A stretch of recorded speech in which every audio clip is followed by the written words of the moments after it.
Welcome back, everyone. It is Sunday sit-down time. We've got Mizzou softball coach Larissa Anderson in the house for Sunday sit-down. Thanks for making some time. Is it kind of the hectic time of I just want the season to start? I mean, it's like with the warm weather coming around and then the sun shining. I mean, you're anxious for softball to start, that's for sure. Well, we're getting a little taste of it with this weather here. I want to, look at your team this year, the overview of your team. Kind of tell me about this group. Obviously, some new people coming in, freshmen and stuff like that. This group is real exciting. The tent that they have is really different than we've had in the past. I mean, they're extremely focused. They feel like they underachieved last year, so there's kind of that chip on their shoulder and going out to try to prove something. And it really starts with Lauren Krings in the circle. I mean, it's her senior year. We have a dynamic senior class with Alex Honnold and Jenna Laird and, of course, Lauren Krings. But they're really setting the tone. Their level of focus and their determination this year is pretty special. Well, I want to talk about Lauren since you touched on her. She was impressive to watch the first time she stepped into that circle. Now I feel like she's grown up so much in front of, all these Mizzou fans. What have you seen her biggest growth be? Maturity. She throws upper 60. She's topping out at 72 right now, which is bringing it for softball. But she's learning how to not just be a pitcher and not just throw the ball, but the art and the craft of pitching and being able to manipulate the ball and really know how to set batters up rather than just trying to overpower them and throw by them. With Sierra, too, how much of a mentor has Lauren been to a young talent like Sierra as well? I mean, under her wing from day one, she stepped foot on campus, has really helped Sierra in understanding the level of expectations in the SEC, guiding her along the way. Sierra is going to be a tremendous asset to us, putting her in the circle, and she contributed a lot last year, but being able to look to someone like Lauren Krings, who's been there, done that, to be able to rely on is really a good 1-2 punch. Sierra, the experience that she did get last year, in some big games there, what do you feel like experience-wise that is for her, going into her sophomore season? To be able to replicate, this is what we have to do in order to get the best hitters in the country out. I can't simulate that in practice. Like, you have to experience that at this level, the championship atmosphere and the level of competition, and Sierra experienced that. She's getting that guidance from Lauren Krings, but to be able to be in the circle with fans cheering and the pressure of that situation, and that's what Sierra is going to be able to take to this next year. We were talking about before we sat down, Alex Honnold has been getting all the preseason recognition that we know she deserves. And I remember talking to you before last season, you said we're going to see some Alex Honnold this year. What have you seen her growth be like, and how excited are you for her this season? I mean, she is just one, you never know if she went 0 for 4 or 4 for 4. She is probably one of the most consistent players that we've ever had, and she expects greatness out of herself every single day. She puts in the work. She's such an amazing leader within our program, and everyone wants to be Alex Honnold because of the type of player that she is. But it's her consistency and her mental approach. And it doesn't matter how hard we crank up the machine and who we're facing. She is just so unbelievably composed in her approach to the game.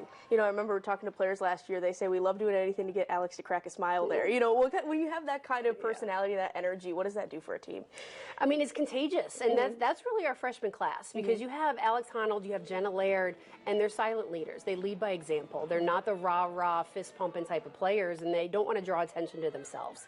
But then you have a freshman class that has that energy, and Alex empowers them. She wants them to show that energy and that excitement so Alex can just continue to be Alex. Well, obviously when you have a class who's been here for years, like Jenna and Alex, when you have those class who's hungry from last season, what does that do for a group of young kids? Maybe explaining to them the hunger they have from last season, too. And it goes back to early on in their careers. They experience super regionals in Mizzou softball stadium. They know what it's like. They know what they're working towards. So it's let's get the program back to there. So being able to mentor those younger players and tell them stories on what that atmosphere is like, and explain to them that these are the things we need to do to stay disciplined so we have an opportunity to be able to go there. What do you feel like was the biggest off-season focus that you guys had to maybe get back to where that point you want to be? I mean, the biggest word is competition. I mean, and it's competing in everything that they do, from our fall season to our strength and conditioning to every single sprint we run to how we lift. It's just competing in everything you do. So that way when you go on the field, the competition is easier. It's easier because you prepared in all the off season. We always got to talk about the Jeff City native, Cara Daly. How have you seen her growth since she's been here at Mizzou? We've been doing a couple projects that we talk after the end of practice, and we call them our fishbowl questions. And it was, what is one quality you're extremely proud of? And Cara Daly's was, I'm the most competitive person in the room. And I would have to argue that I think I'm the most competitive person in the room, but having Cara Daly at third base being your most competitive, and she is, like, she strives for perfection every single time she's out on the field. She holds everyone to an extremely high standard. She expects to get the job done, and she wants to be in that role, and that's what makes her great. Well, you have a competitive personality like that, has to help in SEC play. SEC play just seems to get more and more difficult each season. You know, since you started here, how have you seen this conference grow? I mean, the coaches in itself in the league are so unbelievably talented. They know the game. You can't outcoach them. Like, you have to go head to head and prepare your team the best you possibly can.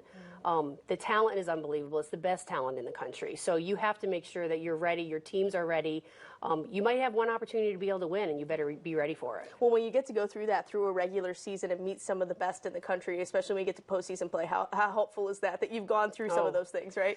Every conference weekend's a super regional. Right. I mean, there's no better level of competition than the SEC. I mean, that prepares you for postseason.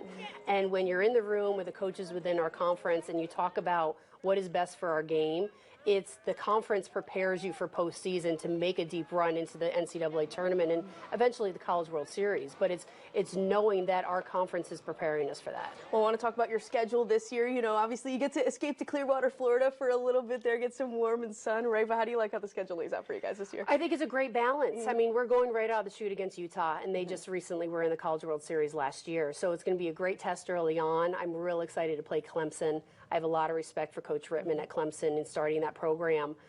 So I'm excited to see the balance that we have in that opening weekend, which is going to expose what we need to work on immediately, and then carrying it into North Texas and carrying it into the Mary Nutter in Southern California. And then I think one of the most exciting preseason games is going to be Nebraska. Right. Having Jordy Ball go from Oklahoma now playing at Nebraska, I think it's going to be a good Midwest matchup. When you look at those games so early in the season, you kind of touched on it a little bit. What's the biggest thing you want to see from your team that early in the season? Competition, making adjustments. Really, it's just competing. Like, we don't care who we play. We don't care what the name is across their jersey.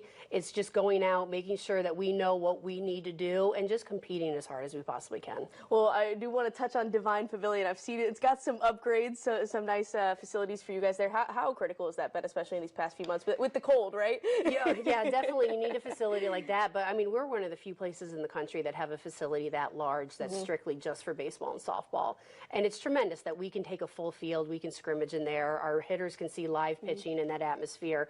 But the biggest thing is, I mean, I commend football for getting their own facility, which gives us the opportunity to have Divine, but taking the football lines out of it and being able to look at a field with a dirt infield, with a brown turf to be able to simulate what we're going to see outside. Well, we were talking before we sat down here. The momentum seems to be just contagious. When you look at when it started with football this year, you see gymnastics, you see wrestling. You know, how contagious has things around Mizzou athletics been for you guys?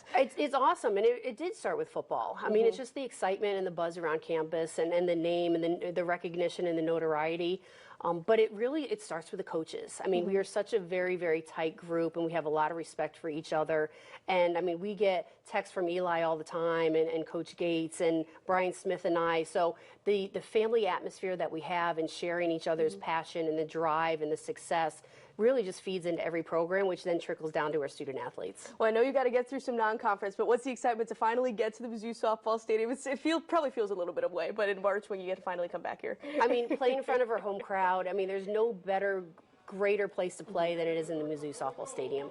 The atmosphere is electric. It adds to the atmosphere that the girls play and feel on the field. It's like that 12th man, you know, it's adding that extra energy to give us the advantage. Well, I appreciate you making some time. We'll be out there this season. Thanks again for making some time for us. Thanks again. MIZ. For the rest of you guys, we'll be right back after the break.